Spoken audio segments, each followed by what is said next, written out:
This episode of the Blue Collar Real Estate Podcast brought to you by Stacy Mayo and the Scott Miller team at Ruoff Mortgage. Whether you're buying new or refinancing, Ruoff has a solution for you.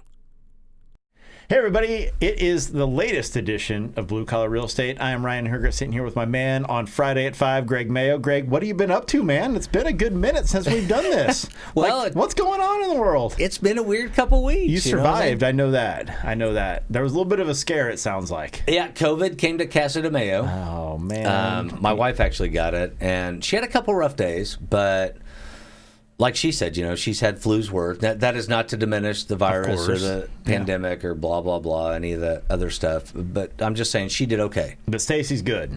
Stacy's good. I'm good. The other kid that lives at home is good. So everybody's rock and rolling. So the COVID was no big issue at Casa de Mayo, and we are moving forward with life as we know it. Life as we know it, exactly. There we go. So, Greg, I wanted to ask you real quick, because you have had some super awesome stuff happen in your life since we last did this show. And I have to talk about this because you and I have talked about this a lot personally, but we've not talked about it on the show. And that is now, you are now a two-time, everybody, whichever camera I'm looking at here, two-time published author. Congratulations. Thanks. I appreciate that. No, yeah. I'm excited for you, man, because this latest book that you wrote is called Almost Daddy, and it's available on every platform right now, Kindle, Amazon. You go find it. It's out there right now, which is, I'm so happy for you, and the cover is exceptional. But tell us about this. Like, you literally wrote now, not first, but your second book. Tell people about that process. Yeah, so that part's kind of cool, right? You get the first novel out, and you're like, yeah, I did it. Now what? And then you write the second one, and you're like, okay, that's better than the first one. And part of it with this book, so it's real important to note, this is a novel. You had a story to tell, and it's a novel. It's a story about something that happened in your life. Yes. Right? Yeah, so at 18 years old, I lost a kid to an abortion. And so in the book, the main character, Ben, he's 18, and he loses a kid to an abortion. Now, there are a lot of places in the book, cities and towns and stuff, that are places I lived at one point or another. But you write what's familiar, right?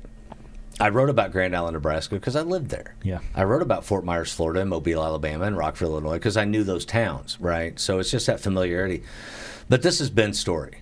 And, when you start writing a book, you create an outline. Everybody's got a story to tell, right? Absolutely, they do. Everybody's got hardship they've overcome. And what I realized, and what's funny is most of my life, and I've read hundreds and hundreds of books, almost all of them have been nonfiction. Mm-hmm. But yet I've written 2 novels. Well, what hit me, the greatest teachers in the world, and the main one that comes to mind in my mind is Jesus, but the greatest teachers in the world, they use story to communicate the lesson they want to communicate. Every time. So I wrote this novel. Ben's story starts where mine does. He loses a child to an abortion. And then the story follows him through about a decade of his life as he goes through the pain and the struggle and trying to come to grips with that. And then ultimately, hopefully, we find a path to healing, to forgiveness, to restoration with the relationship with God. That was kind of the point of the book. And it was very personal to me, even though it's not my story, but to be able to tell the story. Since the beginning, when abortion became legal nationally in this country in 1973 with Roe v. Wade, there have been 62 million plus abortions. Yeah. Now, understand, if you're listening or watching this right now, this isn't political. No, not at all. I'm not joining a movement or any of that kind of stuff. That's just not who I am. But it's about how it impacts people. Right. Not just that day, but moving forward in their lives. Right. There's a song Ben Folds 5 does called Brick. She's a brick and I'm drowned in slow. He does a falsetto. I'm not doing that right now. Jason, you're welcome. But that song, that's what that's about. Yeah. Right? And Tim McGraw's Red Rag Top. And so if you're a person watching this right now and you had an abortion and you're cool with it, that's cool. Maybe this book isn't for you. But out of 62 million dads and 62 million moms, there's got to be some hurting people out there. Yeah. And so what I wanted to do was not join a political movement. I don't care about political movements. What I wanted to do was do my part to be able to share a story that would hopefully bring some healing and some hope to people. I so love that. And I want to break this down just a touch further, if you don't mind, and just kind of dive a little bit deeper into this, because I feel so many people have a great story to tell, right? But taking on the task of writing a book is overwhelming to so many people, right? How'd you do that? Because I remember you and I having conversations for the last year about this. Yep. Yet you got it done. You got it done. So walk people through that journey of actually just doing what you just did, because genuinely, man, as a friend, as a person, I'm inspired by this. I'm inspired by what you've done, and it's a great story. And you took the time to put it on paper and now share that story with other people, which is going to help people in a positive way. Well, you know, Aunt Loretta used to always say, the best way to eat an elephant is one bite at a time. Yeah. Darren Hardy talks about do just a little bit each day. So that's really what I did. I took an outline of what I wanted to say in the story, right? Now, I'll tell you, about halfway through the book, and really before that, but certainly by the midpoint, from then on, the story looks nothing like my outline. It evolved. Yeah, and that's the key to storytelling, or any kind of artistic expression, whether you're a musician, writing a song, or whatever. When the story you're trying to tell starts telling you, the characters start telling you what happens next. That's awesome. And so every day, every stinking day, I just wrote a little bit more. And honestly, a bulk of this was written during the early lockdown and COVID because I needed a distraction. Yeah. But there were days when I only got a paragraph written, literally. But at least I could close my eyes at night and say I wrote something. But that's generally the power of doing something consistently every single day. Right. Period. And that's what I want so many people to take away from this is you don't have to sit down and pen this. You don't have to take a 3-month sabbatical to write a book. You need to just dedicate a little bit of time every single day. Maybe it's a chapter, maybe it's a sentence, or maybe it's an entire, novel. Who knows? But just commit to the process of doing so. And now, fast forward a handful of months, you've got your second book published on every single platform out there. I'm so proud of you, dude. Dude, and I appreciate that. That means a lot. One thing I want to say about it that I told my youngest son is some days you don't feel like writing. Yep. And you're not sure exactly what to say next. Just write. Put something down. Just put something down. And there are times, there was one chapter in the book, 7 or 8, where I'm like, you know what? I can't think. I sat there for like 20 minutes, right? And I couldn't think of anything. I thought, I'm just going to start talking about it. And I did. And I wrote the whole chapter, and then I went back and looked at the chapter, and I changed the first 2.5 pages. But I wouldn't have been able to do that had I not got the first. Had you not had to start with, right? And that's just it. It's like, just get started. One of the biggest hacks I have found, and again, to quote Darren Hardy here, but the hardest part of any project is what? Getting started, right? Is just simply getting started. And one of the things that I have employed since I read this from Darren Hardy was start with the first sentence the night before. So that way, the next morning when you get started, your brain's fresh. The hardest part's already done. You already have the first sentence already written. Yep. And then you can move on to everything else at that point. And that applies to everything you're doing in life. The hardest part of every project is just simply getting started. So do that when you don't want to do it. And then the next morning when your mind's fresh, rock and roll with that thing because you already got the hardest part of it done. You got the first sentence written, or maybe the first paragraph, the first chapter, who knows, or anything in life. For me, in real estate, it's a home search or it's ordering materials for a roof. But do the hardest part the night before so that way your brain's fresh and ready to rock and roll the next day. And it really does apply to everything. And I'll give you a great example. I'm building a new kitchen table for the wife, a dining room table for the wife. I've had the lumber for a while. I ordered a new tool I needed to plane the edges. It doesn't matter. It's set in a box in the garage for 3 weeks. I still get it out and do all the calibrating and blah, blah, blah. So finally one night I went, you know what? Just go out there and get that part done. Yeah. Well, when I did, and I had it clamped down to the table and tested it and whatever, the next day, you know what happened? Guess what shit happened, right? I walked out and I went, hey, I can plane these boards now. That's it. And then I got my biscuit joint. And so every day I work on this. Today I worked on the table for 20 minutes. And with what's going on tonight when we get out of the studio, I won't work on it anymore tonight. But that's okay because you made progress every day. And that's what I so want people to realize. It's so easy to beat yourself up that, I didn't get everything done today. You don't have to, because guess what? There's always tomorrow. At least we all pray there's always tomorrow. And as long as that happens, all you have to do is just make progress every day. Take a couple steps forward every single day. To take it to a little bit more ethereal level, William Paul Young, one of my favorite authors, says, we need to learn to live inside the grace of just one day. Truly. And to me, I extrapolate that out to everything. What can I do today? What can I get done today? That's genuinely, like, literally what the Bible talks about. It's like, focus on what's ahead of you right now today, because guess what? Tomorrow's going to have its own set of challenges that you need to overcome. So focus on today, and that's all that you need to worry about. And if you do that the very best that you can, it's going to be an exceptional day. So, and that really kind of stems, or not stems, but like kind of segues into like what we're going to talk about this week on the show. And that's, the foundational elements of building a house. Nice. Right? Nice. Dude. Right. That's what I do. That's did you what see I what do. he did, Jason? So when we're talking beautiful. about the foundations of a house, we've spent the last, I don't know how many weeks talking about, the different trades industries, something you and I are just uber passionate about. And I can spend weeks talking about this with anybody, because I genuinely am passionate about this, because once you learn a trade, it is a skill that is never going to be taken from you. It is a skill that will always apply, because guess what? Things like roofs always need to happen. Things like foundations always need to be poured. Things like framing up a house always need to happen. And there's always somebody that's going to need to be able to do that. And with roofs, you really got to stay on top of it. Literally. Nobody? I thought the mics went out. Hello. There wasn't the Anyway. What's that called? The rim studio shot. audience. Yeah. Yeah, Jason's going to... Thank you. Jason's going to get a rim shot.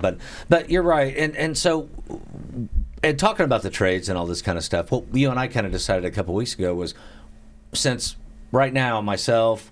military grade homes, Adam, who we'll see in a minute, and then our investment partners, Four Core Capital, Perry and Paul, we're starting to build affordable homes in Indy, and we're starting right now.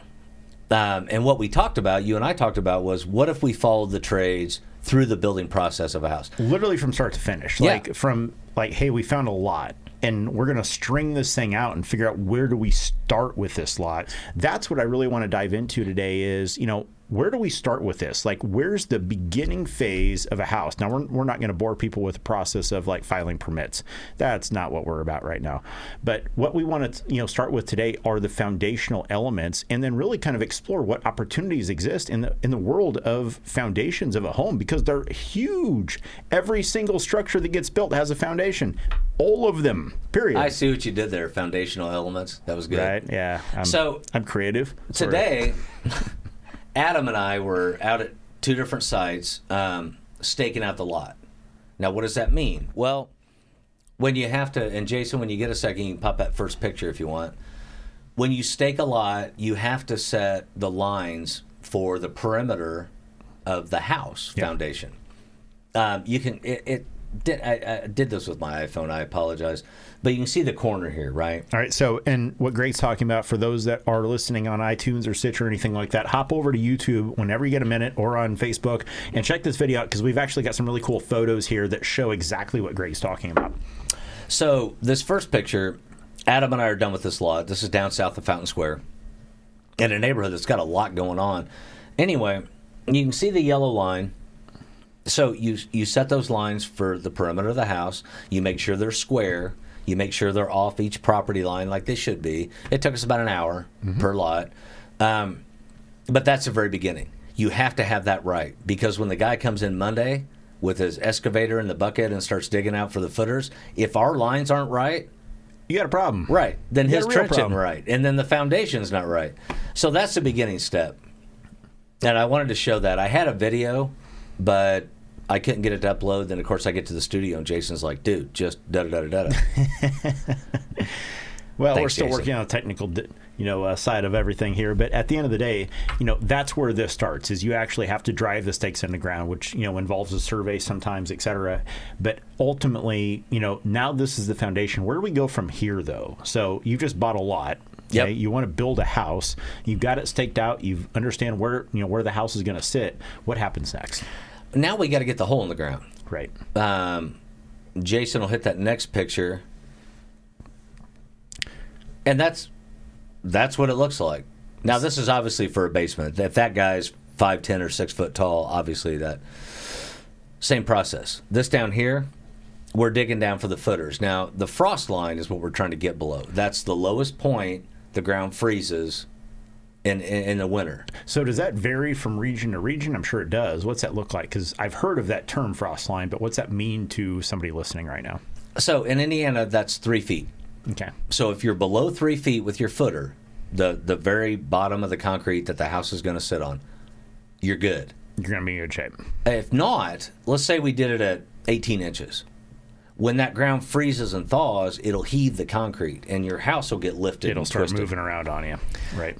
In Minnesota, for example, where Adam's from, it's 48 inches. Got it. Because he grew up in the tundra.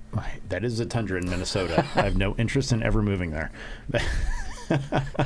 Not for me. I'm sure the land of 10,000 lakes or whatever it's called, Minnesota, is exceptionally beautiful in July. I just have no interest in going there in December. But nevertheless, so you're digging the footers, you're digging the foundation. It could be a basement. It could just be simply digging footers if you're going to be pouring a slab or a crawl space, et cetera. Yep. But that's simply where you start. You've got to get an excavator out there, somebody knows how to use it, obviously, and get that dug out.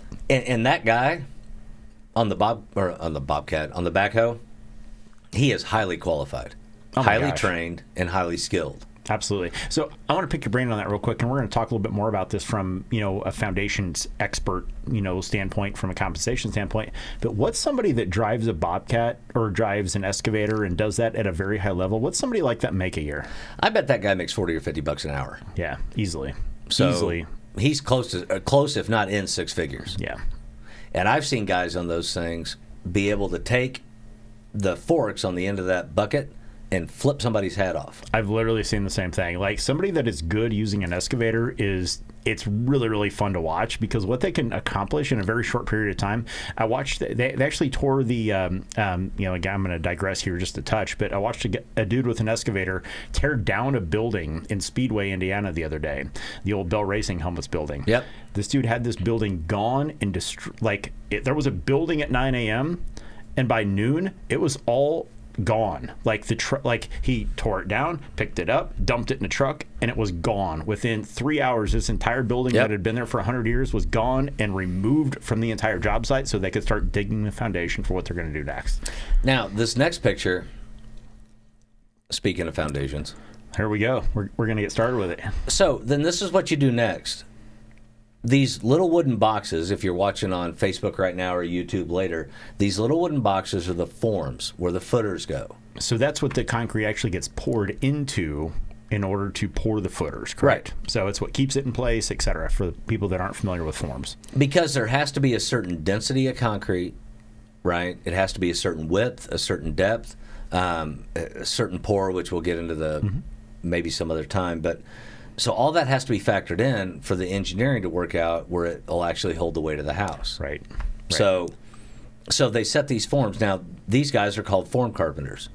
You have to know what the hell you're doing, because they have to be level, they have to be square. You have to put them, these spots here, and the one the guy's standing in, those are for piers, which are going to hold up the wood framing of the house. Yeah. So you got to know what the hell you're doing, otherwise your house is going to fall in, literally. That's bad. People would frown upon that, I feel. And yeah, they might not be too happy. So that's the next step. You get the hole dug, and then you got to frame up for your footers. Now and I'm going to pause right there real quick, because now we've literally just talked about two highly skilled areas of specialization just with getting the foundation for a home in place, right? So we've got the form carpenters, we've got the excavator right now. So we've got two highly skilled positions that are highly paid positions at that already, and we've not even poured any concrete yet. Right, and a lot of times these guys setting the forms are going to pour the concrete. Sometimes they're the masons that do the foundation block. Sometimes they do the concrete walls, which we'll see what that looks like in a minute. So these guys have to know what they're doing, and many of them do. And the ones that are busy really do. So let's talk about that real quick. I want to digress. I know we're going to talk about this a little bit later, but I want to just dive into it right now, because, this is not something that they talk about in high school, right? They don't tell you about, hey, you could go do this in high school. This is something that people kind of stumble into. They learn about, maybe they have a parent or a relative that does this kind of work. But let's kind of dive into that real quick. Like, how do you get qualified to be highly skilled to maybe run an excavator or do this type of work? What's that involve, Greg? Well, let's talk about about the excavating because I have some experience in that. Mm-hmm. I went to work for an excavator in the summer of 1989. I was not old enough to drive an excavator at that age. Apparently, neither was I. So, I was a grunt, right?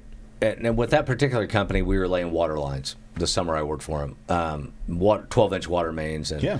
So I was the guy down in the pit, and I kept trying to get him to let me get on the backhoe, and every time the guy was like, no. But he explained to me, look, after a while, when we have time, we'll give you some practice on a bobcat, and then we'll work you up to this, and we'll work you up to that. So with that company, with Harold was his name, it was all on-the-job training. Yeah. The guy on the bobcat or on the backhoe, I don't keep saying bobcat, that could flip somebody's hat off, literally. That guy had worked for that company for 18 years at that point. Yeah.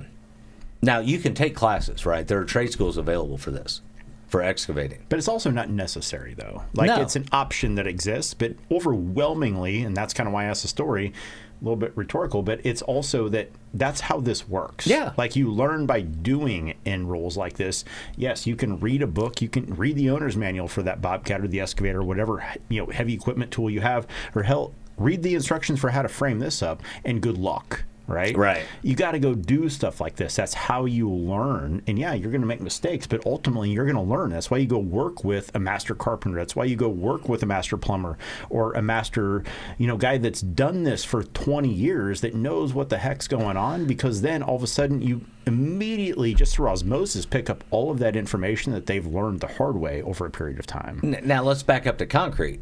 Or let's move forward to concrete or whatever. I worked for a concrete company the summer of 87. I was definitely not old at all at that point in time. Every summer I got put to a different tradesperson. It was cool. No, and you were not. You were still eating paste at that time in 87. I actually probably was. So.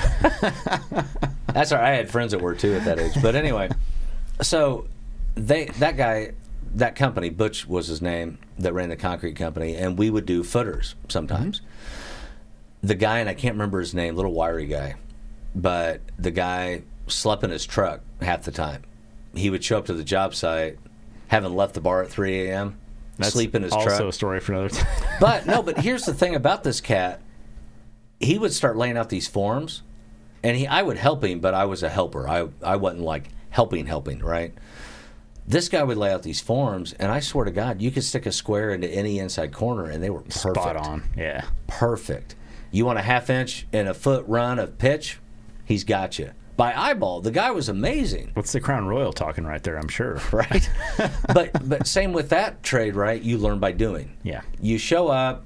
Let's say you're interested in being a form contractor. Go find a company that doesn't and say, I want to learn what you do. And they will immediately not let you leave because they can't find anybody else that's ever said that to them. And then immediately you've got a job. And if you show up on time, do what you say you're going to do, congratulations. In about 2 years, you're going to be really, really well paid. Yep. And I'll tell you, in that vein, right? I'm 50 years old. Mm-hmm. If you watch the podcast long enough, you're already aware of that. But I know a guy that owns an electric company. He got a big apartment job, new build. Mm-hmm. He offered to pay me, I'm not an electrician, he knows that. He knows I'm a carpenter, or I was. He offered to pay me $20 an hour to come and pull wire. And I'm 50 years old. You know why? Because he can't find anybody else. He can't find anybody to pull frickin' wire. Yeah. Are you kidding me right now? Anyway, I digress. So, let's move on to the next picture. So, yeah, we've talked about the form. So, now we've got a picture on the screen right now. So, this is like a dugout foundation. It's really kind of a exposure of what's going on with a basement. So, tell us about this.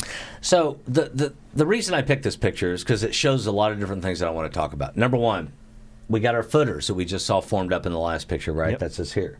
That's what's dug down. These walls are concrete, and they're forms, just like we saw in the last picture, just obviously taller, right? And a form carpenter built those so that they pour right. This is called the flat work, the slab in the basement. And that's the very bottom floor, or, the floor of the basement for people not watching right now. Right.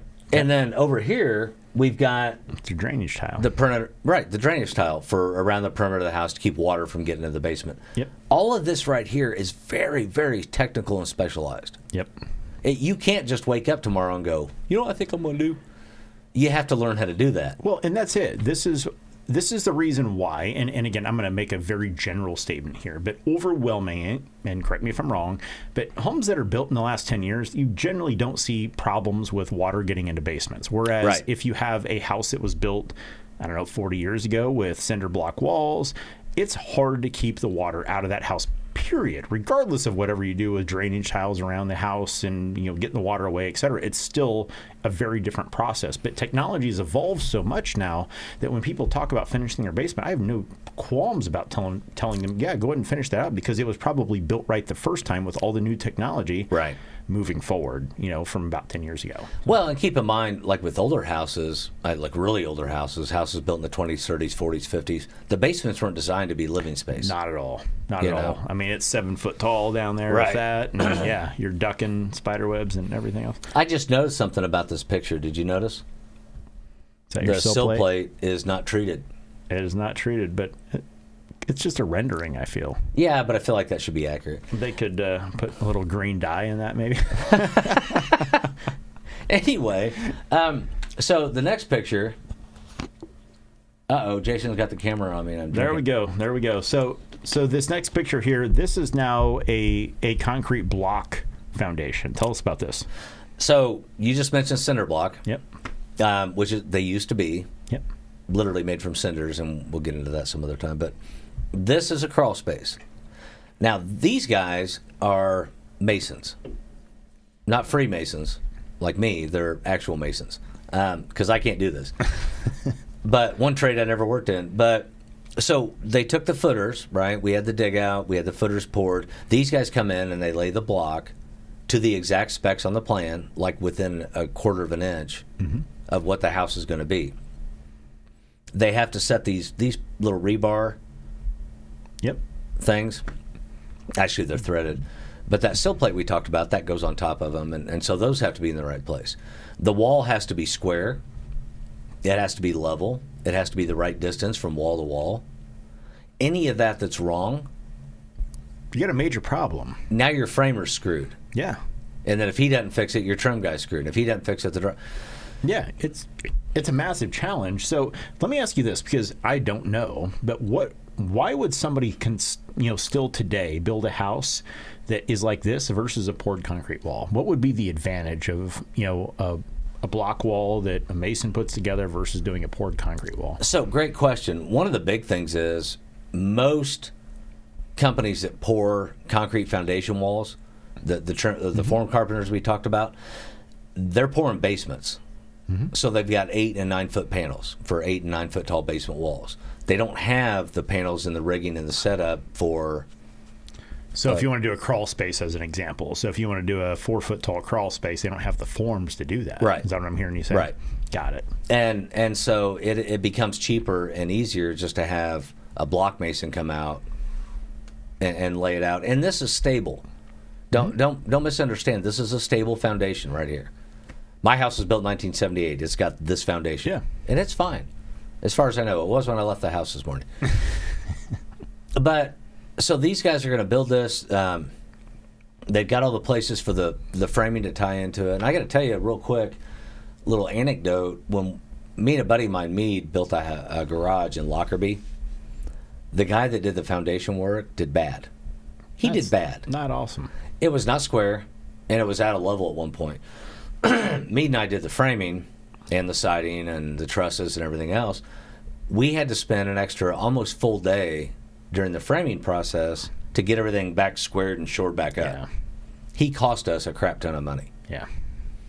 So did the people that store the plywood, but that's another story. Anyway, so then the next one. Oh, and by the way, see what I did?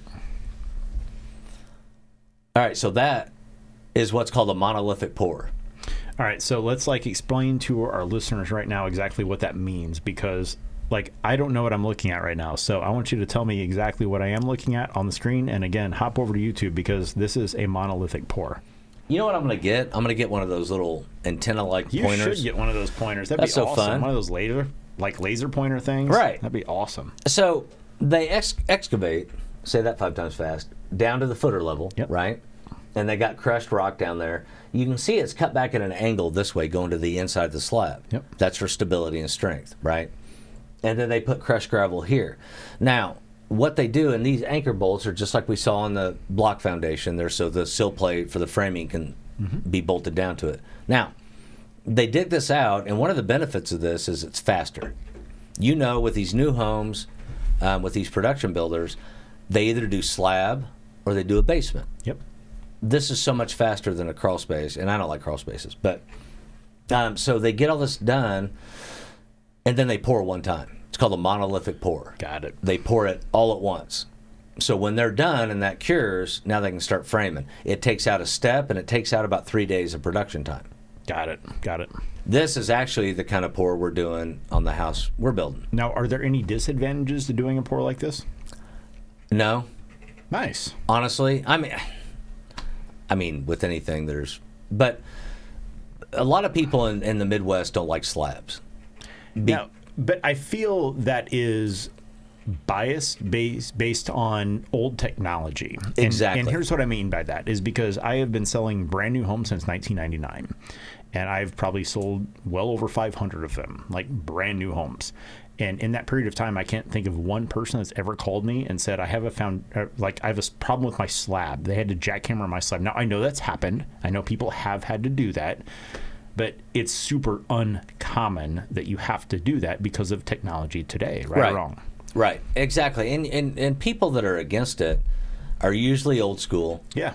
They're usually people that had a bad experience with a national home in the 60s or a U.S. Steel home in the 60s and 70s, right? And they think that's what slab on grade means in the Midwest. Correct. 50 years ago, it was a really, really bad idea to put stucco on the outside of a house in the Midwest. It's not now. Yeah. Technology changes. We should too. I saw the red light come on, like, But, so this is perfectly fine. And it'll save you money. It'll save you time. And it'll save you, honestly, it saves headache. It really does because, again, at the end of the day, if you don't specifically need a basement, why not just do this? Right. Period. When I was a home inspector, I hated crawl spaces. Who wouldn't? And I don't get in crawl spaces. I get on roofs. I'm not getting in a crawl space, no. And There's I'd rather be on a roof with you. There. Yeah. I don't want to be in a crawl space. I went into one, and there was a raccoon, and it was alive, which was not okay. But there's no true benefit to a crawl space. I used to tell my clients, get down there twice a year. You have to go look twice a year. Because if you don't, I've got a house right now I'm selling. Okay, and the crawl space guy from AccuLevel is literally out there. He was out there at 4:30 today. I unfortunately couldn't make it there, but that's just it. If you don't get down there every year, here's what always happens when you sell a house. I'm going to look at the camera right now. Is you will have issues because if you don't get down there and investigate what's going on and pay attention to what's going on, you're 100% going to have an issue within 2 or 3 years easily. And this gentleman right now has a home in Southport, just right down the road from here. Hadn't been down there in about 5 years. Did all this work on his home for almost 40 years. With a crawl space, right?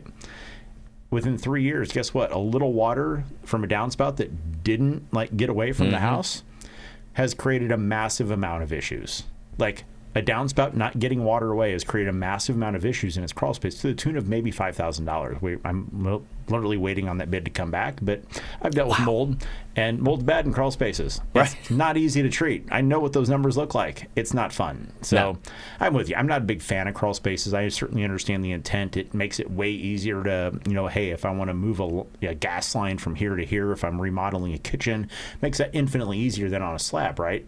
But at the end of the day, man, I'm looking for benefits because all I see is people spending $20,000 on crawl spaces to fix them because they aren't maintained properly. Right. And most people aren't gonna. Right. They're just not. Who's getting in their crawl space? Literally. So you go basement or you go slab on grade. Amen. And it's just easy money. And one thing cool about this kind of system, which we're not doing on the houses we're building right now, but you can put radiant floor heat in there. Heck yeah. That's awesome. Which is super boss, but we'll get into that some other time. So let's think about this for a minute. We've talked about excavating, form carpenters. We've talked about block masons. Yep. We've talked about concrete finishers. So we're already at 4 major trades right now that exist within one industry right now. Yeah. Correct? Okay, so let's move on. And we haven't built squat yet. We haven't even started, yeah. That's what's fun about this, because there's so many people involved. There's so much opportunity that exists. And again, if you're in Indianapolis right now, or you're in any part of the country, and again, we're at the end of 2020 right now, and building new homes right now is at an all-time high. Yep. Like if you want to build a new home in Indianapolis right now, it's going to take you 9 months to get it built, because everybody's that backed up. There's no lots available because the market is that hot. So building new homes is huge right now. So let's continue. And by the way, just let me add on to that. These one-off lots we're building on, we get the lots pretty quick, but what we're finding out is that the permitting process is now being drawn out. Yep. So they said when they went to all online it'd be faster. They were wrong. They did not. I feel that didn't go well. Yeah. I feel like Taylor Hicks, like, woo! My wife hates that guy. But anyway, do we have another picture, Jason? Yeah, there it is. Here's your favorite. Here's your favorite. So we talked about this at the home show last year. Yep. If you were watching back last January or so, we were talking about ICF. So tell us about this, because this is a really cool picture about a house that you guys just did, and walk us through this, because this is different technology. Yeah, absolutely. And we just got rid of 12th Street. 918 St. Pete is still available in Fountain Square. Call me if you're interested. So ICF, insulated concrete forms. Donnie, Zach, if you guys are watching, you'll love this because they both work for the company. But it looks like a concrete block, right? But it's like building Legos. That's what I love about this. Yeah, like literally they fit together. And you can see the little ridges. They snap together. These troughs here are for rebar, for metal rod. And then you fill that form with concrete, and the form stays. Yeah. So if you're using this in a wall, and we've talked about this before, you're going to get an R value of 50, and it'll stop a 50 caliber round, at least. But what I wanted to show it here is because it's becoming a growing thing with foundations. Yep. Especially in crawl spaces, and to a greater or lesser extent in basements. Now, why is that? Well, when you build a crawl space or a basement now, you have to insulate the inside of the wall. Yeah. So to 3 feet down, right? We talked about the frost line a little bit ago.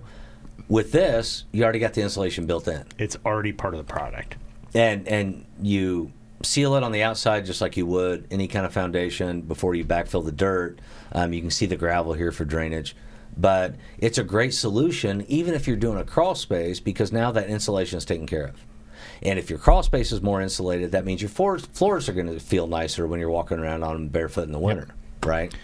So what's something like this cost? Because this is obviously elevated technology over what we've already looked at. I mean, this is like what is going on today.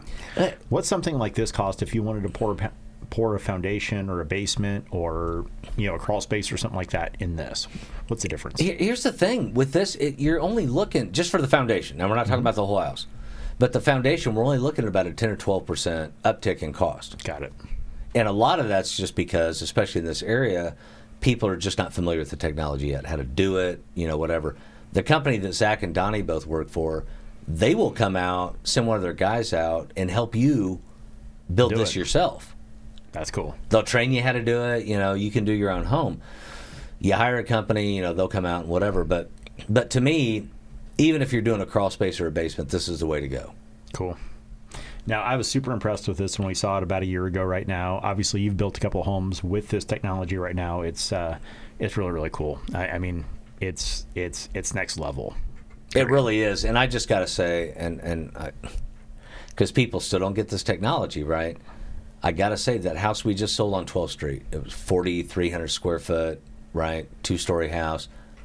Our cooling bill during the summer averaged under $50 a month. That's awesome. That's how badass that product is.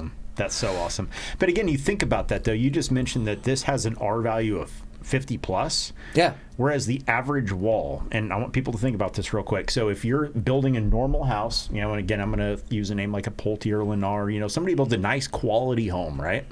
That home's being built with 2x4s. It's got foam on the outside that's maybe 3/8 of an inch thick. And you got some drywall on the inside, and you've got some R13 insulation. So the total R value that you're looking at there is maybe 15, maybe, right? Yeah. And now you've just literally quadrupled that. You've got 4 times the R value in your walls. So yeah, your energy bill is 100% going to be substantially less. And forever. And again, even for a foundation. Yep. This to me is the way to go. So those are the basic types.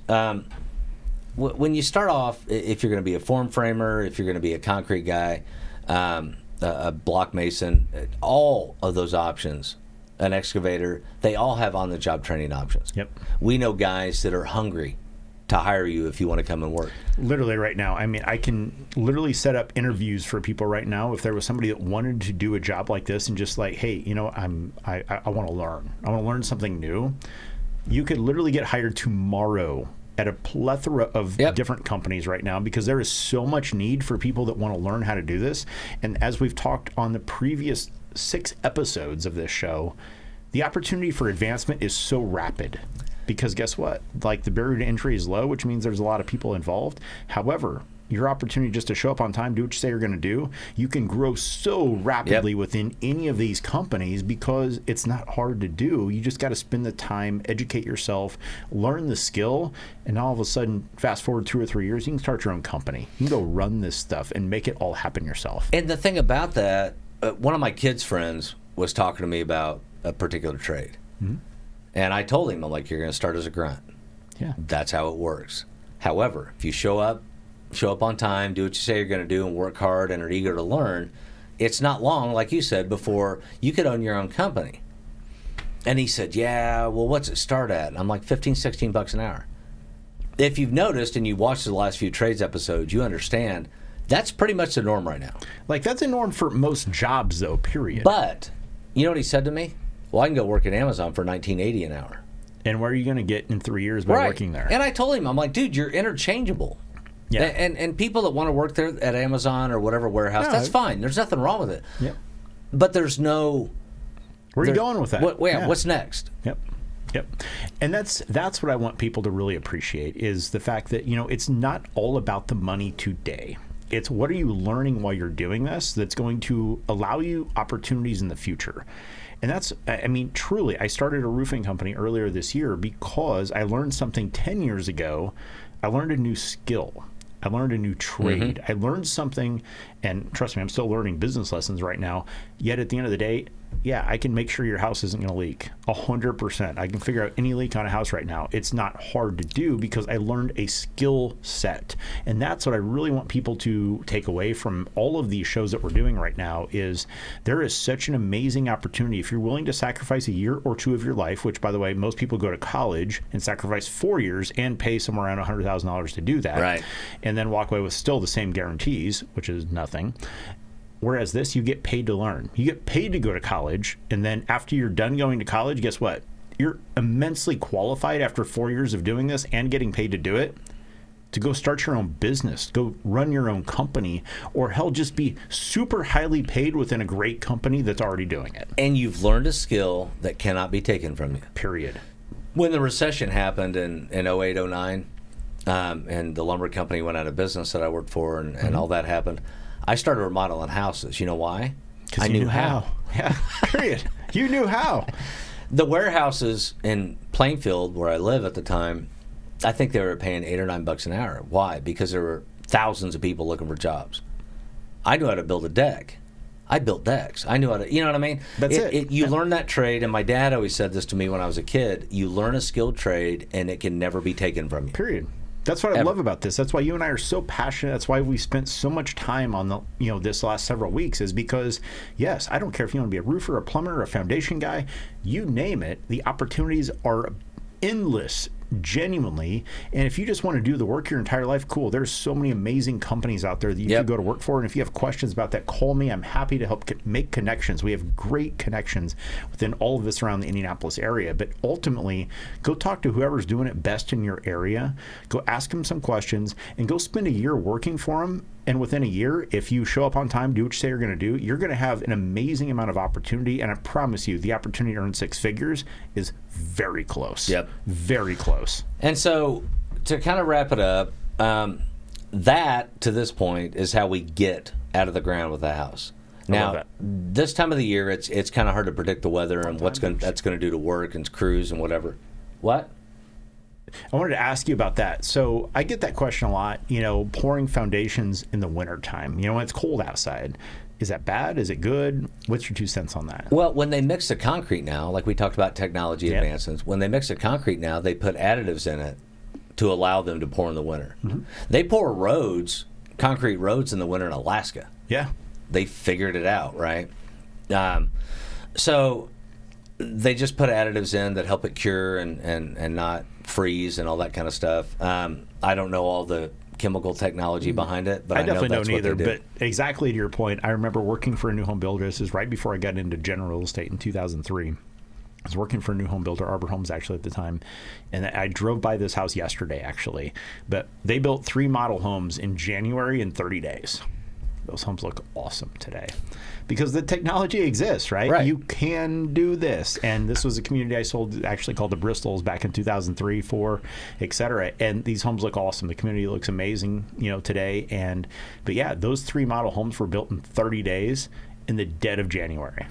And that's year round now, right? Buildings year round. Now, there are some weather situations that slow you down for a few days. And my point is, next week, I hope to be talking about framing. That'll be fun. But it depends on the weather, whether we're framing or not.